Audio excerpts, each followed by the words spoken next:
সাতচল্লিশটা সমষ্টিতে বিজেপিৰ লগতে মিত্ৰজোঁটৰ প্ৰাৰ্থীয়ে জয়যুক্ত হ'ব এই কথা নিশ্চিত হৈছে। গতিকে অসমত বিজেপি চৰকাৰ হ'ব নিশ্চিত। সেই চৰকাৰ গঠন প্ৰক্ৰিয়াত আপোনালোকে অৰিহণা আগবঢ়াওক। ইউজি বৰুৱাক আপোনালোকে বিপুল ভোটত জয়যুক্ত কৰায়। গতিকে মই ভাবোঁ যে আগন্তুক দিনত ভাৰতীয় জনতা পাৰ্টীয়ে যি সংকল্প গ্ৰহণ কৰিছে, আমাৰ সংকল্প হৈছে অসমৰ বুকুত বসবাস কৰা মহিলাসকলক উপাৰ্জনৰ ক্ষেত্ৰত স্বাৱলম্বী কৰা, অৰ্থনৈতিকভাৱে শক্তিশালী কৰা। কাৰণ মহিলাই ঘৰখন চলায়, মহিলাই পুত্ৰ কন্যাক মৰম চেনেহ কৰি ডাঙৰ দীঘল কৰে আৰু পৰিয়ালটোক মৰ্যাদা সহকাৰে আগুৱাই নিয়ে। বহু দায়িত্ব মহিলাই নিষ্ঠাৰে পালন কৰে।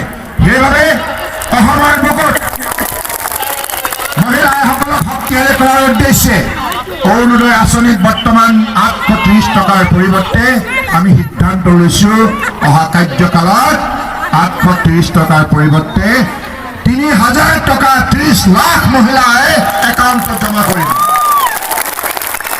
আৰু আমাৰ যুৱক যুৱতীসকলৰ বাবে ভাল খবৰ, এই চাপাগুৰি সমষ্টি যিমান নিবনুৱা যুৱক যুৱতী আছে, আমি আগন্তুক দিনৰ বাবে সিদ্ধান্ত লৈছোঁ অসমৰ বুকুত অহা 5 বছৰ 10 লাখ নিবনুৱা যুৱক যুৱতীক